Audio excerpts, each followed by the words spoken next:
Alors voilà, on va regarder ce que va nous dire le tarot, et puis on va essayer de comprendre ce qui va nous arriver. Alors je rappelle, on est dans le domaine des arts divinatoires, mais c'est toujours bien de pouvoir éclairer un peu nos chemins. Bien entendu, n'hésitez pas à partager ces tirages avec vos amis et sur vos réseaux sociaux, allez liker, à vous abonner à la chaîne, hein. Et puis voilà, ça fait grandir un peu cette communauté qui ne grandit pas toute seule. Les réseaux ne font pas tout, et donc voilà, c'est bien que chacun se mobilise pour faire connaître ces tirages si vous les appréciez.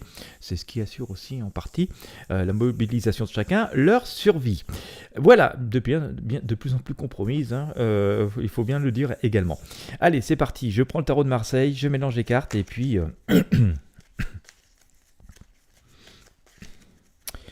on va voir ce que ça va nous dire.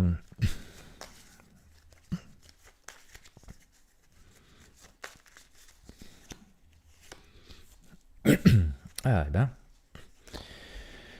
Allez. J'essaie de faire en sorte que vous puissiez voir toutes les cartes.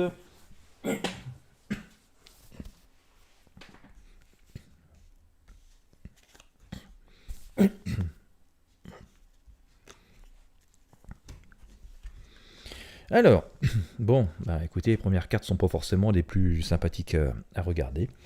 Voilà, oh bah oui, ça bouge. Et bon, il y aura une issue. Alors j'ai toujours, j'ai de plus en plus tendance à me méfier quand on a des grandes périodes où on nous rabâche à longueur de journée, ça va pas, ça va mal, faut faire quelque chose.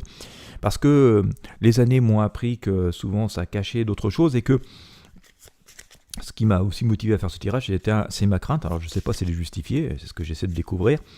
C'est ma crainte que justement on essaie un peu de nous endormir. C'est tellement grave, il n'y a plus le choix que de mettre la main à la poche, sinon c'est l'écroulement total. Et finalement, docilement, comme ça, avec l'esprit un peu, le cerveau un peu lavé, on puisse accepter un peu tout dans toutes les conditions. Alors peut-être que c'est justifié ou ça ne l'est pas, je ne sais pas, c'est pour ça que je fais ce tirage. Pour l'instant, je vois avec le mat que nous avons ici que bon, on essaie de repartir dans de nouvelles directions. Et que ben forcément on voit bien avec cette culotte un peu déchirée au fond que le passé a pu être difficile, et qu'on n'a pas grand chose dans notre sac pour pouvoir avancer. Alors donc ce qui semblerait vouloir signifier que effectivement la situation est préoccupante, et que bon, on a encore des atouts, hein, le sac n'est pas complètement vide, mais voilà, c'est pas non plus l'abondance. Donc il appartient d'être prudent, et sans doute de faire des économies, de prendre de nouveaux chemins, de nouvelles directions. Alors pour l'instant, ça semble être un peu un remake de ce qu'on a déjà vécu, mais je dis bien pour l'instant, et voilà, le projet n'est pas encore dévoilé. Je le dis par rapport à ce que nous savons. Et donc on voit qu'on s'avance vers de nouvelles directions, de nouvelles destinations qui sont un peu aventureuses, hein. Bon, alors c'est bien de faire preuve de bonne volonté, de vouloir trouver des solutions et de bouger plutôt que de dire bon bah c'est foutu, je reste les deux pieds dans la